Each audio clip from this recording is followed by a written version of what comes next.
Comment faire pour gagner dans un marché imprévisible? C'est la question que vous vous êtes déjà posée ou que vous allez vous poser dans le futur lorsque vous allez arriver sur des marchés qui sont très peu volatiles.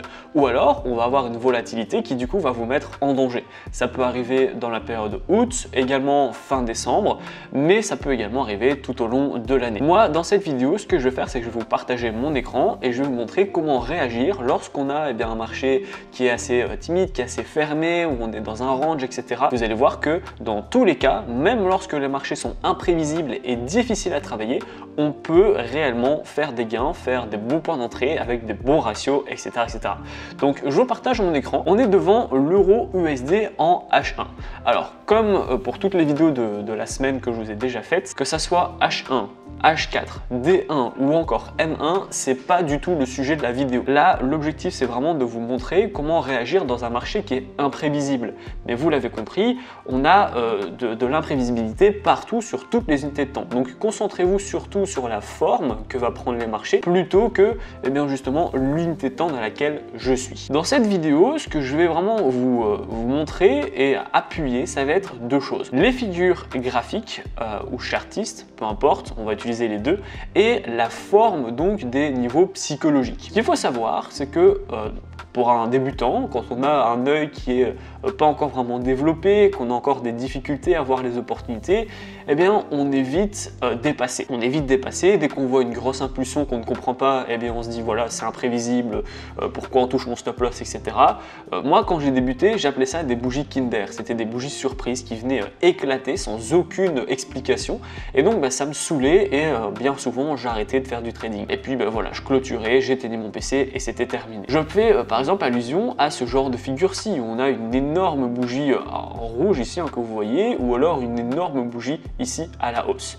On pourrait aussi avoir des belles petites impulsions sur cette bougie-ci, mais elle est un peu plus faible. Quel est le point commun entre cette énorme bougie baissière ici et cette énorme bougie haussière juste ici? Vous l'avez peut-être pas vu, mais lorsque je vous ai montré, regardez, cette énorme impulsion haussière s'est passée à 17 h.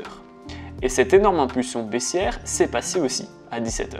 17 h heure de Dubaï, j'habite à Dubaï, donc quand on revient à l'heure française ou l'heure belge ou l'heure Europe, on est à 14 h. Donc on sait que 14 h sur l'euro-dollar, c'est un marché clé, c'est là où il y a peut-être éventuellement des annonces économiques ou tout simplement une nouvelle session qui pourrait impacter les prix. On pourrait à chaque fois avoir, entre guillemets, une explication. Donc ce qu'il faut savoir, c'est que lorsqu'il se passe quelque chose qui est imprévisible, on ne sait pas pourquoi il y a une énorme hausse, pourquoi il y a une énorme baisse, pourquoi on a cassé tout d'un coup, il y a à chaque fois une explication. Soit c'est un événement fondamental, soit c'est un triangle, on va dire plutôt une figure qui s'est passée, qui s'est vraiment fait valider et que vous ne l'avez pas vu avant, ou alors parfois, ça peut être ce qu'on appelle, ça va être en fait des manipulations de marché où les prix vont vraiment monter pour chasser tous les stop loss parce qu'on va arriver vraiment sur des prix psychologiques et puis repartir à la normale. Je vais vous montrer ça un peu plus tard dans la vidéo. Donc là, par exemple, quand on voit de telles bougies, on pourrait très bien se dire, voilà, ça arrive à 17 h. 17 h, c'est très probablement un événement économique. Et donc, comment réagir sur les marchés lorsqu'on a des prix qui réagissent sur le fondamental? Voilà, vous savez qu'à chaque fois que c'est 17 h, ici, cette bougie, elle est pas mal aussi, on est 16-17 h. Dès qu'on se rapproche de chez vous vers 14 h, soit de vous clôturer votre position, soit de vous chasser votre take profit, vous laissez votre stop loss. J'ai fait une vidéo justement où je vous montre comment je fais moi personnellement pour trader les analyses fondamentales. C'est en haut à droite de votre écran, donc vous pouvez éventuellement aller chercher ça. Soit, pour le coup, là c'est dans les deux cas, ça va être également une construction d'une figure que vous avez potentiellement pas vue. Mais là, on va parler du coup d'un coin et là, on va parler d'un drapeau. Quelle est la différence entre un coin et un drapeau? Les coins, c'est des figures de retournement et les drapeaux, c'est des figures de continuité. Là, en fait, lorsqu'on va ici avoir une impulsion, l'impulsion, ça va être un manche. Voilà, un manche d'un drapeau. Sauf que ici, ce qu'on va avoir, c'est qu'on va avoir une sorte de petit canal aussi. Voilà, je peux très bien faire ça et ça. Maintenant, vous êtes d'accord que je ne suis pas devin, je suis incapable de savoir si on va continuer et donc on sera sur un drapeau ou alors si on va retourner et donc on sera sur un coin.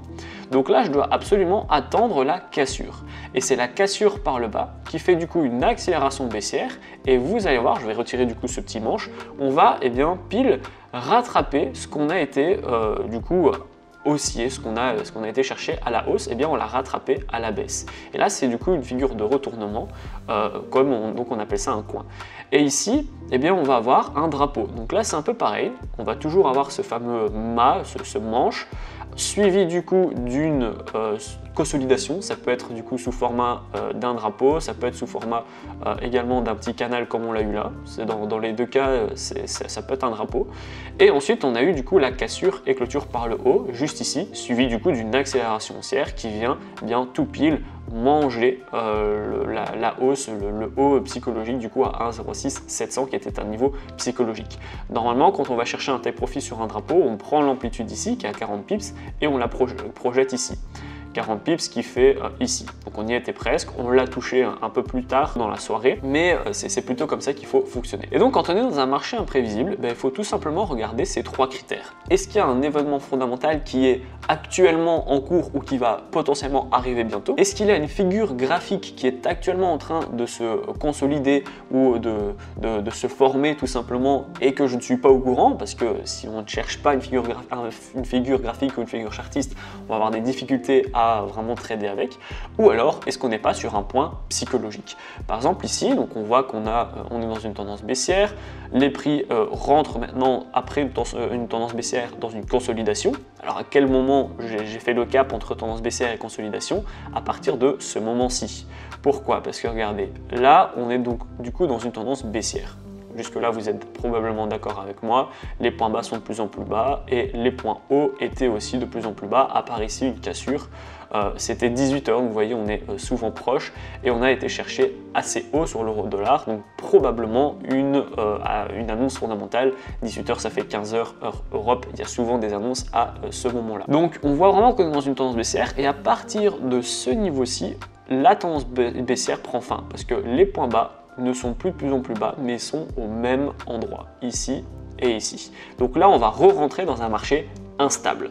Pourquoi? Parce que les prix, eh bien, du coup, sont en range et ne vont pratiquement plus bouger. Pardon. On va être ici au niveau des 1,05 800 et à la hausse, c'est pareil, on est ici sur des prix qui sont assez timides, sur les 1,06 500, 1,06 600, où on tape une fois, deux fois, trois fois. Et donc ça c'est dangereux parce qu'on n'a pas forcément d'événement fondamental actuellement, on n'a pas forcément de figure graphique, on pourrait le voir, on n'en voit aucune, et donc ça veut dire qu'on est actuellement obligé entre guillemets de travailler sur les points psychologiques pour vraiment essayer de faire un beau trade.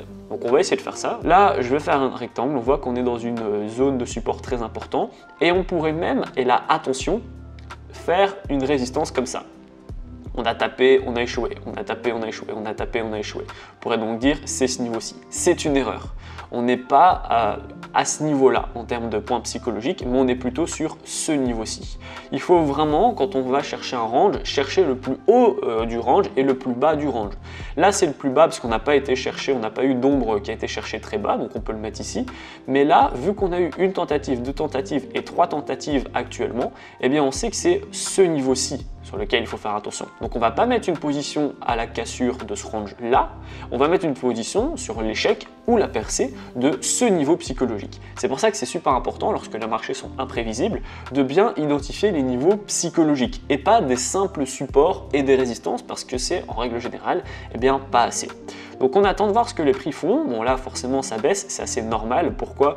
Parce qu'on a tenté ici le niveau, on a échoué. Donc on voit vraiment qu'on a une manipulation et surtout un échec. On voit comme ici, on avait une énorme ombre baissière, ce qui montre du coup beaucoup de faiblesse. Et donc derrière, boum, on fait 4 heures de baisse. Là ici, on a vraiment un point et une ombre qui montre beaucoup de baisse. Donc derrière, on a de la baisse. Donc l'objectif, quand on voit un échec ici, ça va être de viser le bas du range. Donc là, qu'est-ce qu'on fait? On attend, on revoit ici, ça range. Donc moi, je continue comme ça.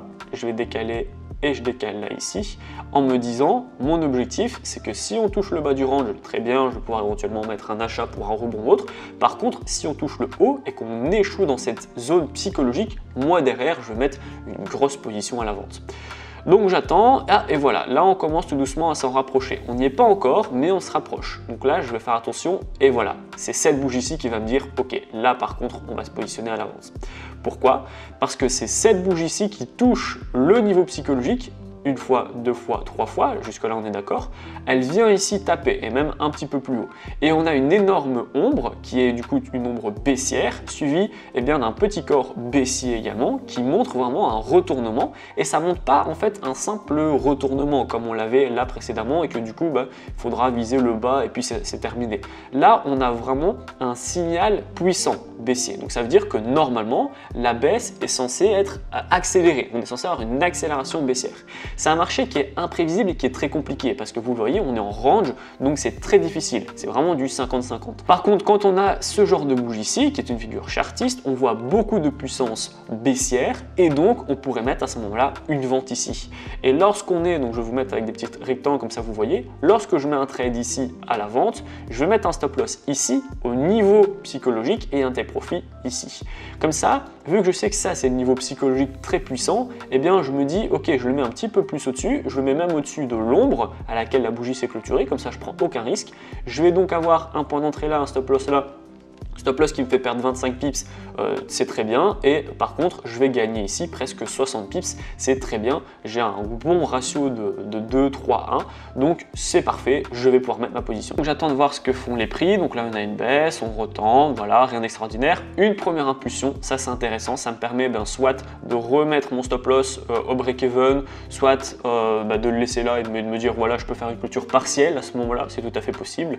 On attend, on a un retour, voilà, il n'y a rien d'extraordinaire. Et puis ici, on a tenté du coup de rebondir, sauf que regardez, là, cette résistance-ci fait allusion à cette résistance de range. Donc on a tenté, on a échoué, on a donc une impulsion baissière, et là on a une autre impulsion baissière, où du coup, soit à ce moment-là, encore une fois, on peut mettre un break-even, ou alors on fait une clôture partielle, on peut attendre, voir ce que vont faire les prix, et à la fin, de toute façon, on va toucher le take profit. Parce qu'on a en fait à chaque fois une grosse impulsion baissière à cause de cette bougie-ci. Lorsqu'on a cette figure chartiste, du coup, qui montre beaucoup de puissance à la baisse, eh bien, on ne peut en fait que vendre, même si on a un marché qui est imprévisible, qu'on est dans un range, que les prix sont à chaque fois un peu haussiers puis baissiers. Donc vous voyez ici, sur une période de 2 jours, on a vraiment eu, on va dire, 20 pips de volatilité, 20 pips de volume. Donc c'est très bas. Mais à un moment donné, peu importe l'unité de temps, peu importe l'actif que vous allez trader, vous allez à chaque fois voir un déclic. Ce déclic sera soit déclenché dans ce cas-ci par une figure graphique ou chartiste, soit par un événement fondamental, soit par un niveau psychologique. Et là, on a eu un peu des deux. C'était dans une zone psychologique où on a vu que c'était très difficile d'aller plus haut que cette zone-là, donc je pouvais mettre un stop loss. Il était vraiment très bien protégé, il y avait très peu de chances qu'on le touche, et pourtant il était qu'à 20 pips de perte. Et en plus, c'était une figure chartiste qui montrait du coup beaucoup de puissance faiblesse, de faiblesse. Et donc là, qu'est-ce que j'ai fait? J'étais donc dans un marché imprévisible.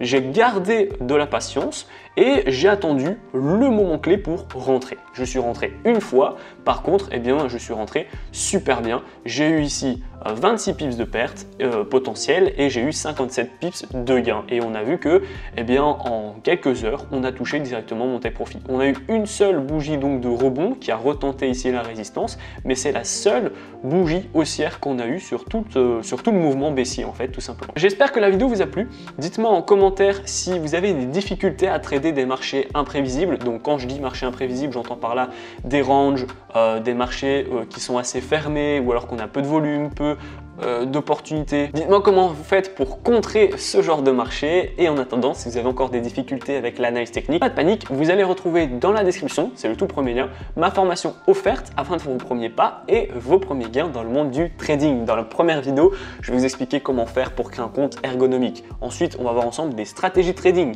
des indicateurs, comment j'ai fait mes premiers 1000 € par mois en trading, et enfin, je vais vous donner un cours sur les take profits et sur les stop loss pour que vous puissiez être un trader qui dure dans le temps. La vidéo est terminée, j'espère qu'elle vous a plu.